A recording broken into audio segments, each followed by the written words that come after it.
All right, guys, Hello. we are live with my main man, Chase Sherman, heavyweight UFC fighter. Chase, how does that sound? Sounds good, man. Sounds good. Sounds good. I'm just finishing up a training session right now.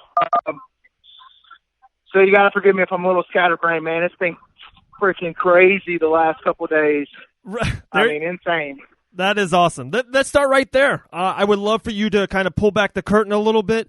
How has been the last 72 hours? My next question is how you heard the news. We'll get in there in a second, but you just said you're training your tail off. Back in the UFC, so much is going on, the pandemic, all this. How has been the last 72 hours for you?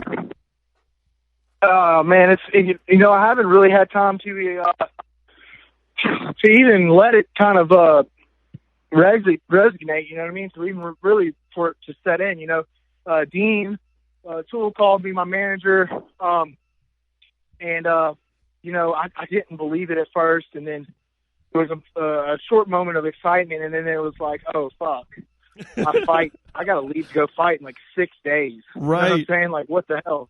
Like, and then as soon as I got off the phone with him, I had all the contracts emailed to me. I had to do the USADA whereabouts. I had to re-sign up for all that. I had to do have to set up all my blood work, all my eye exams, my physicals, everything, and it's already hard enough with this pandemic going on to certain doctors' offices and visitors close. So it's been it's just been, balls to the wall. And, along with that, I work my normal firefighter job. So I have my job, and then I'm training my athletes, pretty much at my house in my garage from their sports performance classes. So I have all this going on, man, and it's just like I have not fucking stopped 1 second except for to sleep. Right.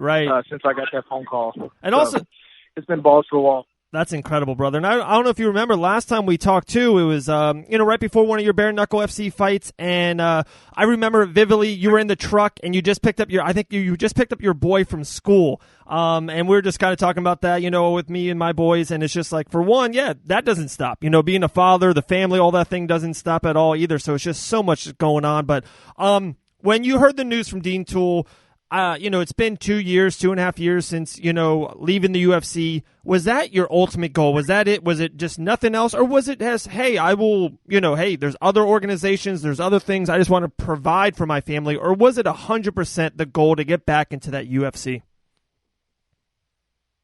UFC was always the first choice. That's what we kind of said from the beginning. But you do have some of these other promotions that, have kind of stepped up and taken a little bit of the spotlight away from them. So they've kind of opened up a few different options for us fighters. PFL was one that was really interested in us, and for some reason, the last second, they kind of went the wrong direction, the other direction, which ended up being blessed in disguise because they're shut down now. Right. So they told me, they said, for sure, we want to offer Chase a contract. That was, I was about to take a fight at home in March, so I was like, all right, so we're going to do this. This is what we'll do. We're going to get the offer from PFL already on the table. We'll take this fight at home, this little regional fight, get a little payday, and then we'll go back to we'll call up Mick, and we'll go back to Mick and say, look, Mick, here's what the deal is. Chase is 4-0 since being released. PFL has already offered him a contract. He really wants to go with the UFC, but if y'all aren't ready for him right now, we'll go ahead and sign with PFL. So that fight fell through at home, and I, pretty much had no negotiating room in the UFC because they said I needed one more fight. So we called up PFL, and PFL was like, we already signed a couple other guys, so, pretty much fuck you. And I was like, all right, this just fucking blows. So, right. I'm out of the UFC. I didn't get that fight to negotiate with them in the beginning. PFL kind of went another direction. So it looks like we're going to go back on the regional scene. So we signed another fight here regionally, fight for the heavyweight title here in Biloxi against what's his name? Kenny Garner, right? Former M1 Global champ. So he's going to fight him on April 11th. Well, then the coronavirus happened, shut all the casinos down, all that shit happened. So I went. That's a good bit of a chunk of change I missed out on the last 2 months. That's I still pay for all my bills through my fighting, and I'm just pretty much got the fire department now, and I'm like, man, so I'm struggling financially, and then by grace of God, I get these kids that want to come train with me. So I started training these kids because I have a degree in exercise science. So I train a lot of athletes. So I started training these kids pretty much in my garage with the equipment I have at home. And, things are going pretty smooth, and it's taken off fairly well because parents, they want to get their kids out of the house, get them active and things like that. And so that's taking off. And then out of nowhere, I'm just, getting ready to go teach my class, and then Dean Toole decides to FaceTime me, and I thought he was fucking with me, Yeah. I was gonna say, Chase, he tells me like you never FaceTime a dude. Like, you just don't FaceTime a guy during the middle of the day. And like, he did it to me just recently too. And I'm like, Dean, what are you doing? He's like, no, I just needed 1 minute. I had to see your reaction to it, and it was about you. And I was like, holy crap. So and then he showed me that picture. He put it on Facebook, and that was gonna be my next thing. Man, what Dean wrote was like incredible. If you really don't think about it, it's so damn hard to get in the UFC, the greatest combat sports organization on this damn planet, and not to get into once. You got in it back twice. Just the road that he put down, and then about the Contender Series, how you got offered it last summer, but you had other obligations. Just an amazing story. So when you read that through, what Dean Toole wrote about you on Facebook, did it really sink in? Like, holy shit, I did this twice. Yeah, man. Well, it didn't hit me right away, man. And then, like, the next morning I was driving to work at the fire station. I was on my Harley, man, and I just broke down, you know what I mean? Like my Harley didn't break down. Like, I broke down emotionally because, man, the last year and a half, man, ever since I got released, it's been fucking hell. Like, I'm not kidding you, man. I've learned humility on a whole nother level. I had a nice house on a golf course. I went after I got cut. I went to do a custody case so I can get my visitation rights with my little boy. That didn't go the way that we wanted planned. And then after that, I couldn't afford to live in the house I was in anymore, man. And I lost my house.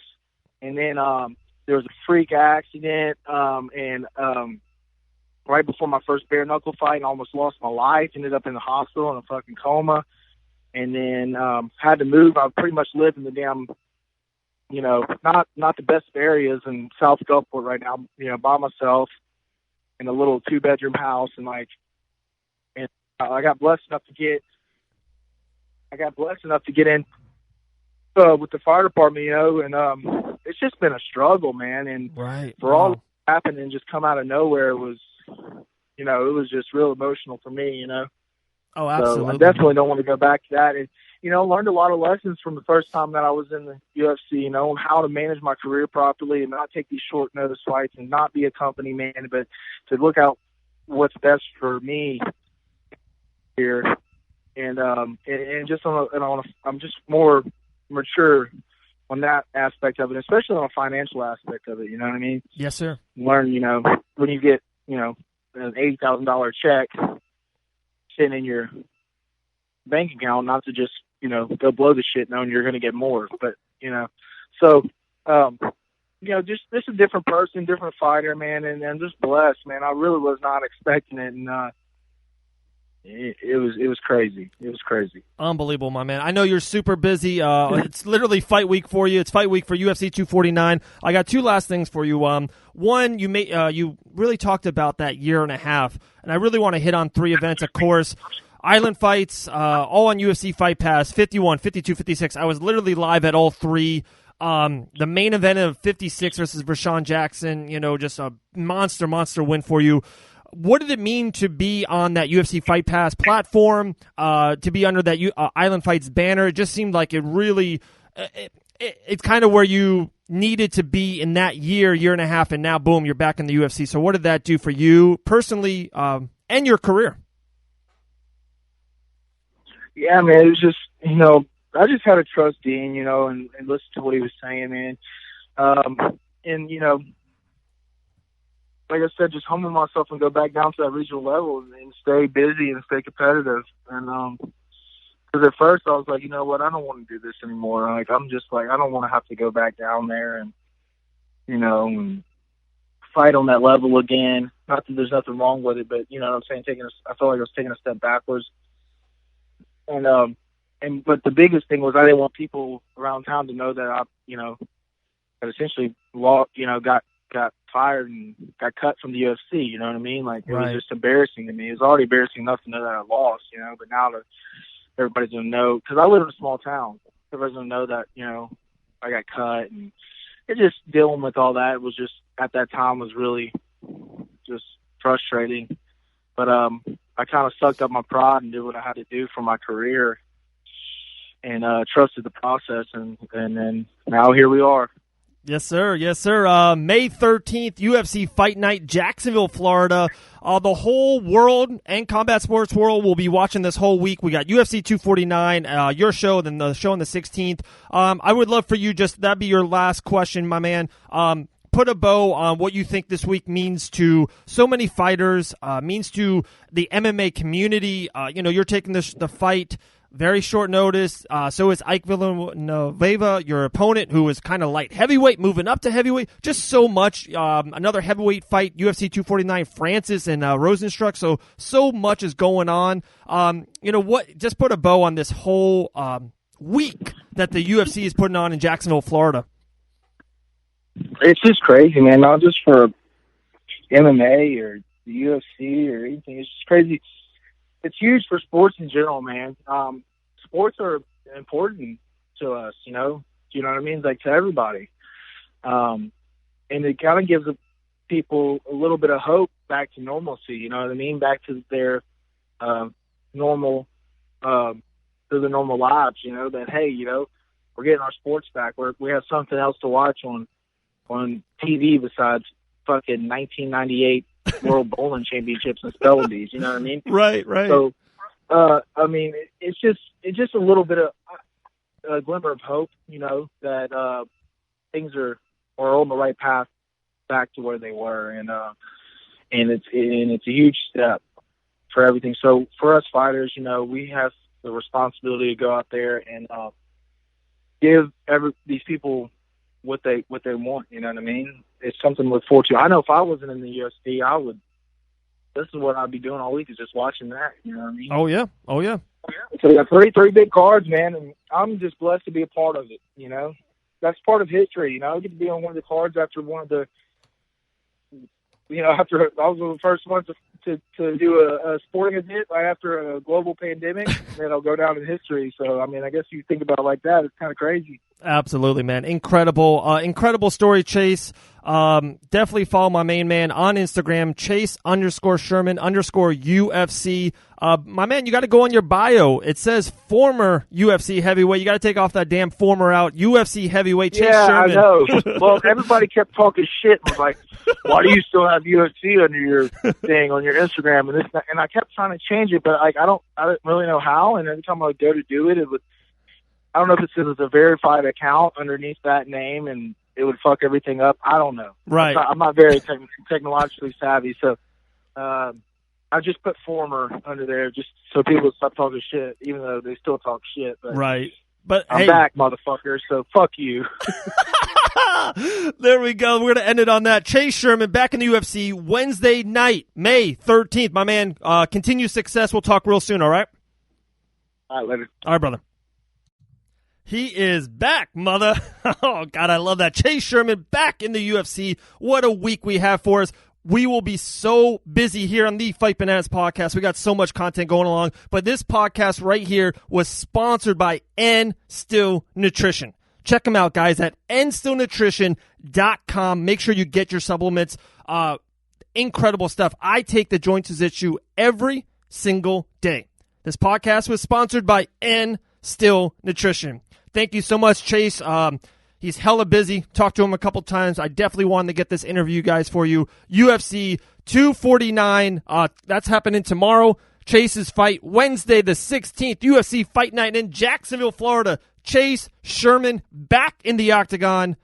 Cannot wait, guys. All right. Continue success. Stay blessed out there. We are Crazy About Fights. I am Dave Van Auken.